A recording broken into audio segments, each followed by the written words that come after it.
Howdy everyone, and welcome back to The More You Grow, and to another episode of Container Plant Success. In our last episode, we talked all about choosing the right container for your plants and how they're more than just a pretty feature for your plants. Depending on the material, the size, the shape, it can all play a factor in how well your plants grow depending on what you're trying to grow. In this episode, we're going to continue with that, and once you've chose your container for your plants, we need to talk about what are you going to fill it with? We need to talk about soil and how different factors of soil can play a role in how well your plants grow, different kinds of soils you can use, and what you can use them for. So let's get into it and let's go check it out.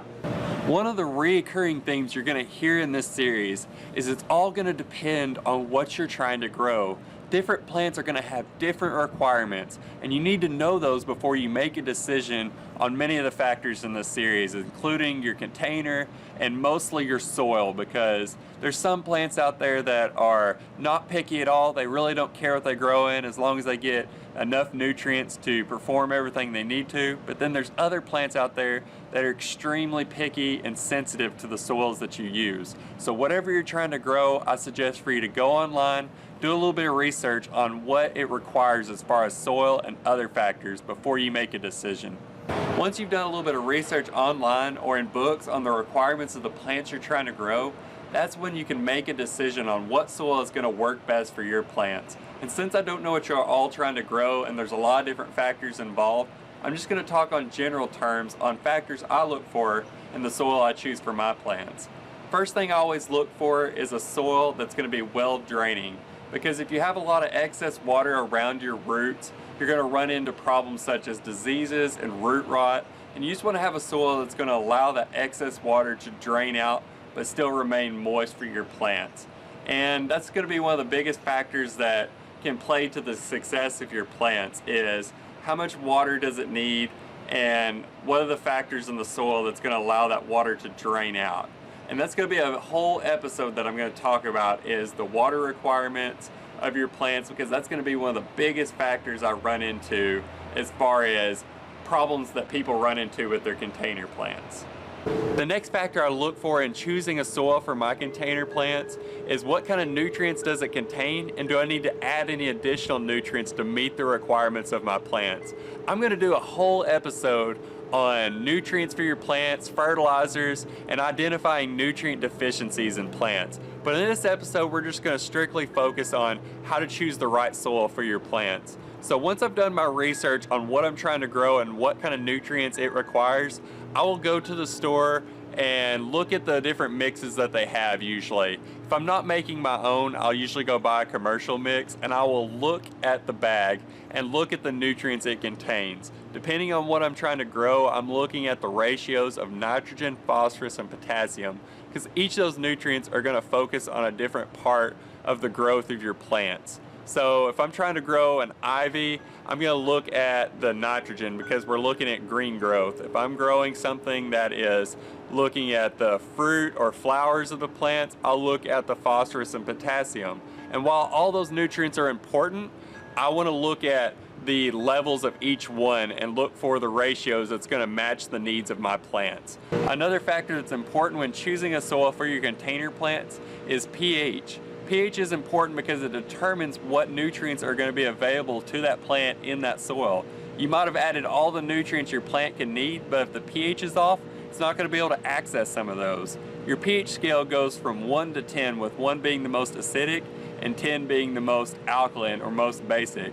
For most of your plants out there, the best place on the pH scale for your soil to be is the neutral zone, or around a 6.5 to 7. And that's an important factor because in that neutral zone of 6.5 to 7, that's where your plants are going to have the most access to the most wide range of nutrients, and they're going to have access to all the nutrients they're going to need. And there are some special cases out there where you do want an acidic soil or a basic soil. An example of that is behind me here. We have our blueberries growing in large containers buried in the ground, and you may be thinking, if you're just going to plant them outside, why not just plant them in the ground and call it done? Well, that comes down to pH, because blueberries require a high acid soil because of the environment in which they come from. And here in College Station, we have an 8.5, which is extremely basic. Blueberries need something around a 5 on the pH scale. So if we were to plant these blueberries in the ground, they would definitely not survive in this pH. So we kind of did a little trick back here. We planted our blueberries in very large containers and put them in the ground to insulate the roots. And that's where we can grow our blueberries in this zone, in this environment where they wouldn't normally be able to grow due to the pH problems. And that leads me to my next point. Once you've done your research on the plants you're trying to grow and understand the soil factors that's going to help you meet those requirements, you can make your decision whether you want to use a commercial potting mix that will fulfill all those needs, or you can even make your own potting mix using different ingredients to meet the specific requirements of the plants you're trying to grow. And I'm going to talk about both of those coming up next. Whether you're new to growing plants or just growing some average house plants, I usually suggest for people to just start off with a good quality commercial potting mix, just because there's a lot less guesswork involved. It's going to be pre-mixed, it's going to have nutrients included in most of them. I always suggest for people to look at the nutrients on the bag to see what it has in it before you buy it and know what your plants need. It's going to have a good draining mix of materials that's going to work well for your plants. And it takes all the guesswork out. It's just going to be a lot easier. Most of the time I'm using a commercial potting mix because it's just so easy, guys. I can just buy a bag and go straight to my plants and use it. No mixing, no getting ratios right, getting your nutrients right. It's already all done for you, and it's got the analysis to prove it. There are advantages though to making your own potting mix. You can be in control of what you're putting into your potting mix. You can choose the materials, choose the quantities of nutrients you want in it, and really custom make it. So let's talk about a few things you can use to make your own potting mix. One of the most inexpensive and nutrient-dense potting mixes that you can use for your container plants is just to make your own compost. That can involve using materials from around your house, your neighbors, your community, and using materials that would normally be thrown away and turn it into wonderful soil for your plants. One of the awesome things about compost is you can customize it. You can make a custom compost by changing what materials you put into it, and that's going to change the different nutrients that are available. And I could do a whole video on making custom compost if you would like.